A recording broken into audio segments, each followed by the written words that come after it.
chaîne de la diaspora congolaise.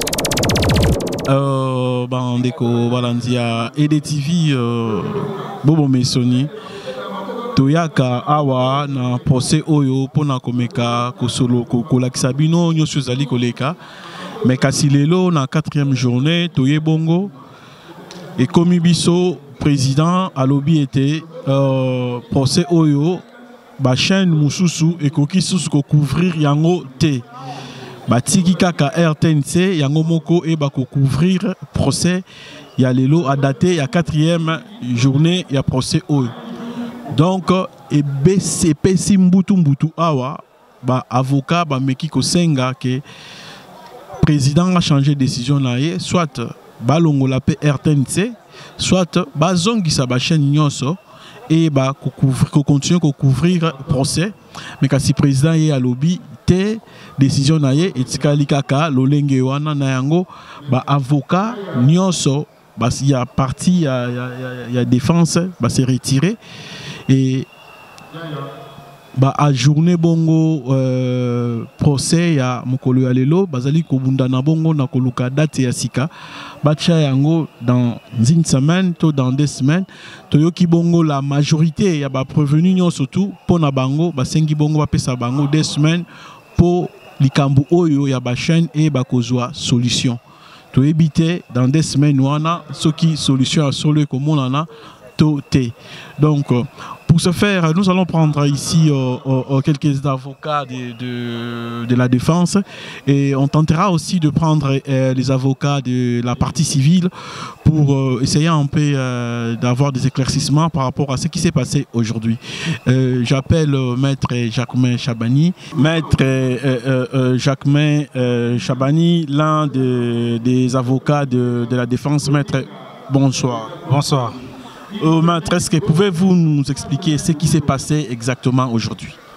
À l'audience d'aujourd'hui, d'entrée de jeu, le président du tribunal nous a informé qu'il a pris la décision d'interdire à tous les organes de presse privés de couvrir les audiences et qu'il, contrairement à ce qui était fait aux audiences précédentes, l'autorisation n'est accordée qu'à la RTNC. Et alors il s'est ouvert après cette information un débat sur cette question parce que les avocats de la défense, pratiquement de tous les prévenus, ont vu ça d'un mauvais œil, d'autant plus que la RTNC, depuis qu'elle couvre ses audiences, ne donne des informations qui enfoncent les prévenus.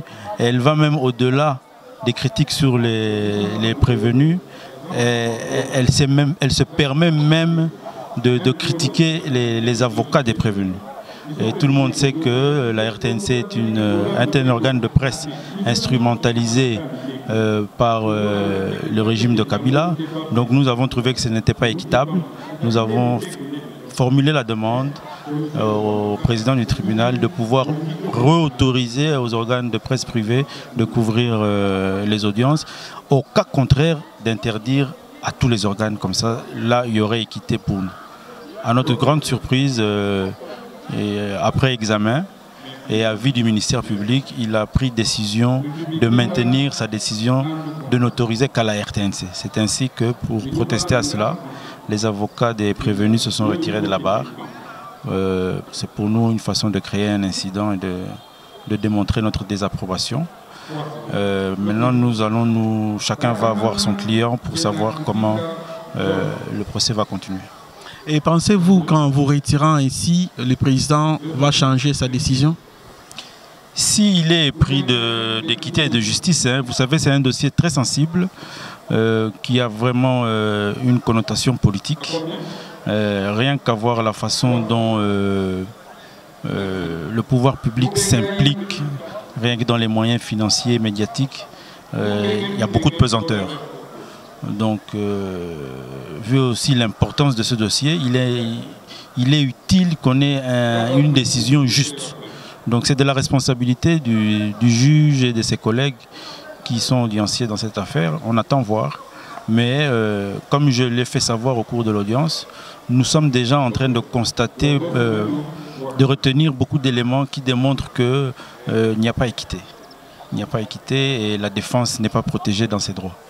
Et en quoi la non-retransmission de ces procès par des chaînes privées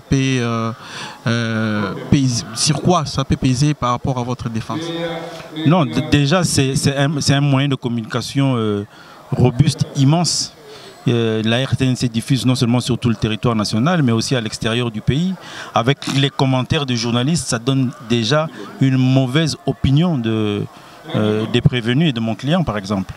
Alors, il ne faudrait pas qu'on ait l'opinion publique contre nous dans un procès où les gens ont cours d'une peine capitale. Les prévenus ont cours d'une peine capitale. Donc c'est bon pour nous d'avoir toute la presse du pouvoir, la presse libre, la presse objective, pour que au moment de l'instruction, d'ailleurs nous sommes en plein pied dans l'instruction, c'était aujourd'hui la première audience d'instruction, mais je crois que nous tous, nous avons constaté, vont donner de la voix, vont dire ce qu'eux ils connaissent, vont donner leur version des faits. Jusqu'à présent, il n'y a que le ministère public qui dit celui-ci est coupable, celui-ci a fait ceci. Mais c'est au cours de l'instruction que chacun d'eux allait donner sa version des faits. Et voilà qu'au moment où on leur donne le droit à la parole, on coupe la retransmission. L'audience d'aujourd'hui, par exemple, n'a pas été retransmise en direct. Et on interdit à quiconque de filmer. Donc pour nous, c'est extrêmement suspect et ça pèse sur les droits de notre défense. C'est-à-dire que la RTNC va se permettre de faire, en dehors des audiences, des documentaires avec des coupages, comme ils savent très bien le faire, pour orienter l'opinion. Et voilà, pour nous, c'est très grave. Merci, maître. C'est à moi de vous remercier. Maître Sylvain Mutombo va compléter un peu ce que vient de dire Maître Chabani. Maître, est-ce qu'avant que le président prenne la décision de retransmettre ces procès en direct ou autoriser aux organes de presse de faire des reportages ici, il vous avait consulté? Non, il ne nous a pas consulté. Il a pris une décision d'une manière inique et cynique, sans pour autant même échanger avec les avocats avant le procès. Et nous comprenons que le procès risque d'être politisé, alors que nous avons commencé avec une grande confiance avec les tribunaux. Aujourd'hui, on sait qu'aujourd'hui, il ne vous a pas consulté, mais avant, quand on retransmettait, vous avez aussi consulté? Oui, parce qu'il avait fait en pleine plénière. Il avait demandé à tous les organes de presse de venir s'annoncer et obtenir leur accréditation, comme le dit la loi. Il avait accrédité plus de 14 chaînes le premier jour et d'autres chaînes qui s'ajoutaient. Et nous avons voulu voir ces chaînes-là s'ajouter au fur et à mesure que nous évoluons avec le procès. C'est un procès qui est suivi à travers le monde. C'est un procès qui est suivi par la communauté nationale comme internationale. Donc nous ne pouvons pas comprendre qu'une chaîne qui est déjà considérée comme étant une chaîne du potentat au pouvoir, une chaîne qui est considérée comme étant une chaîne qui n'est pas au milieu du village, une chaîne qui a une tendance depuis des années, la OZRT en RTNC, c'est la même chaîne qui a suivi le mécanisme éhonté du momoutisme, le mécanisme éhimbé de la Kabylie, de prendre rouge pour vert, bleu pour noir. Nous avons dit, nous sommes avocats, nous sommes venus ici avec les seules armes, c'est le droit, qu'on laisse la liberté de la presse faire son travail. S'il y a des journalistes qui ont commis de bavures, il n'y a que les organes compétents, les corps professoraux des journalistes, qui peuvent le mettre devant leur tribunal, si ce sont les individus. Si alors ce sont des organes de presse qui ont commis ça, il y a la CENSA, il y a l'autorité de médias qui sont compétents pour sanctionner le maison de presse ainsi que les journalistes en tant qu'individus qui transgresseraient les délits de la presse. Mais ici, ce que nous vivons autre chose. Nous vivons une justice qui tente à montrer à la fois du monde qu'il y a ce qu'on appelle l'équilibre du principe matriciel. Alors que le principe matriciel du droit n'est pas en équilibre ici, c'est vient d'être rompu. Et quand le principe matriciel du droit est rompu, cela veut dire quoi? Le droit à la participation, le droit à la protection, le droit à la défense ne semble pas être protégé. Parce que le droit à la défense veut que la vérité puisse être bien éclairée, veut que tout le monde se sent à l'aise quand il est en train d'être défendu ou quand il se défend. Voilà, il y a des prévenus qui viennent de déclarer là-bas que nous ne voulons pas être seulement filmés par la RTNC, nous voulons être filmés par toutes les chaînes. Dans les cas contraires, on ne va pas comparaître. Et il risquerait, en s'arrogeant des compétences ultra que celle reconnue par la Constitution, qui est la liberté de la presse, qui est une protection qui est internationalement même reconnue, laisser à toutes les maisons de presse de venir filmer. Faire le contraire, il risquerait de condamner ces prévenus par contumace. Et jusqu'où comptez-vous aller pour protester et pour que votre cause soit entendue? Nous voulons que nos clients eux-mêmes prennent le courage de nous donner les orientations par rapport à leur choix. S'ils veulent qu'ils doivent être assistés par nous et qu'ils veulent réellement que la presse nationale et internationale soit dans la salle, c'est leur droit le plus légitime. Mais s'ils décident que nous venons les assister sans la presse, à huis clos, nous viendrons. Si les clients décident encore que nous ne voulons pas être assistés par des avocats ou nous ne voulons pas être assistés, nous ne voulons pas que beaucoup de chaînes viennent, nous voulons que ça se passe à huis clos. Nous viendrons assister nos clients, il n'y a pas de problème. Mais c'est une question maintenant d'équité. Ils ont commencé avec la presse et nous sommes dans une phase de la mondialisation où tous les grands procès sont filmés pour que la plupart des gens en tirent des leçons et la plupart des gens soient informés réellement de la pire vérité du procès. Et surtout que le président avait dit c'est pour ça et caractère pédagogique. Donc laissez aux gens de venir apprendre, laissez toutes les chaînes de télévision de venir filmer et de passer la vraie information.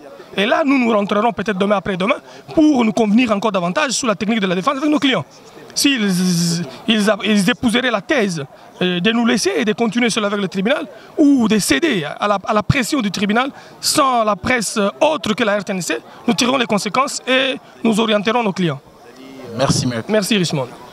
Parti civil, un des avocats de la partie République démocratique du Congo, qui va répondre à nos questions, qui va répondre comme les autres ont répondu ici.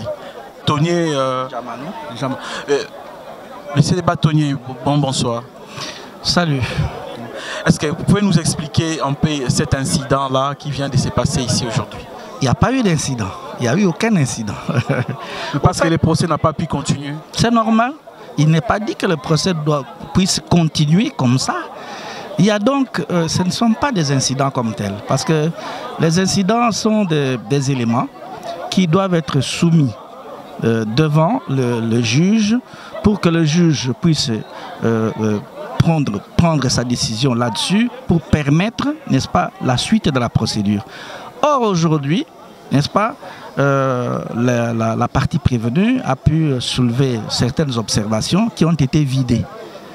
Et le tribunal a levé l'option, le procès devait continuer. Il n'y a pas eu d'incident.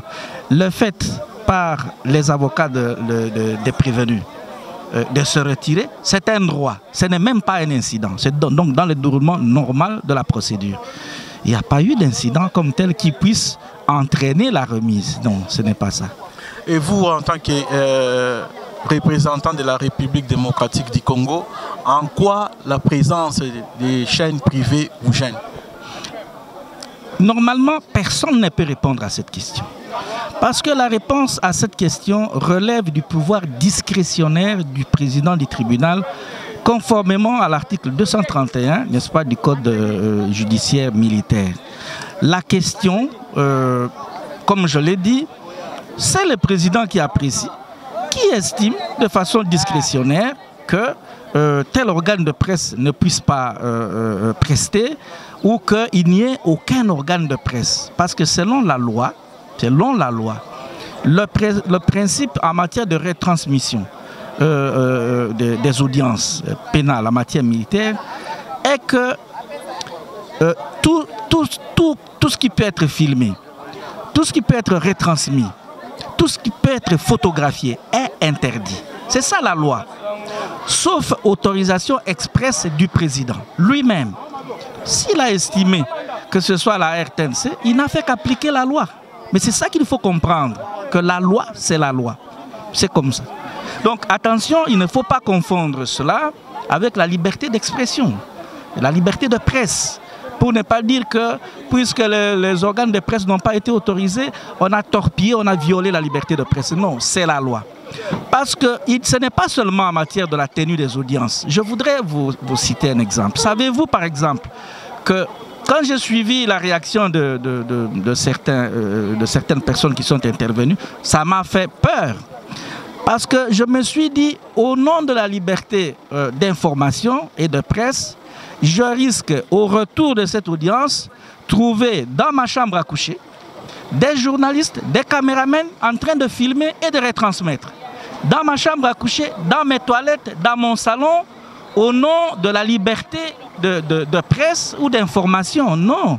Cette liberté, selon la Constitution, selon tous les textes, est toujours conditionnée au respect de la loi. Mais ici, le président avait déjà autorisé au départ que toutes les chaînes, que ce soit privées ou publiques, puissent accéder à cette audience. Et il avait même dit que cette audience a un caractère pédagogique. Et cela ne va pas en condition. C'était l'occasion aussi que les Congolais de partout puissent suivre comment la justice évolue ici au Congo. Pour suivre comment la justice évolue au Congo, la Constitution parle de la publicité des audiences. Est-ce que vous comprenez ça? C'est-à-dire que les audiences sont publiques. Voilà. C'est ce que la Constitution prévoit. Public, c'est-à-dire que, comme vous avez vu les macarons de certaines personnes, c'est écrit public. Donc, on a refusé à personne l'accès à la prison pour suivre l'audience. Ça suffit, c'est public. C'est cela que la Constitution prévoit. Alors, maintenant, le fait qu'on permette l'accès aux médias de retransmettre et de filmer, la loi l'interdit. C'est une loi, vous ne pouvez pas faire autrement. C'est comme ça. Merci, M. Bateli. Et je vous remercie. Voilà, chers amis téléspectateurs, c'était là, Riche Tempête, en direct de la prison d'Indolo, où nous avons pu prendre quelques avocats, malgré qu'il nous a été interdit de filmer l'audience, mais vous avez quand même pu suivre les réactions de deux parties, c'est-à-dire la partie défense et la partie civile. Donc nous allons encore essayer de revenir ici prochainement pour voir si cette décision sera changée. Donc voilà, Bandeko, ndenge bauti kolanda bongo to d'ici journée na biso mukolo alelo balinga ki to filmete mais bozu quand même ba réaction ya Bandeko mi balemisatu ba oyo ba zalaki bongo ba avocat ya ba prévenu na oyo azali bongo avocat ya République démocratique du Congo ndeto monani bongo mbala na sima avec le même plaisir. Botika la malamu. Merci na fidélité na bino na EDTV. Merci. Télévision, la chaîne de la diaspora congolaise.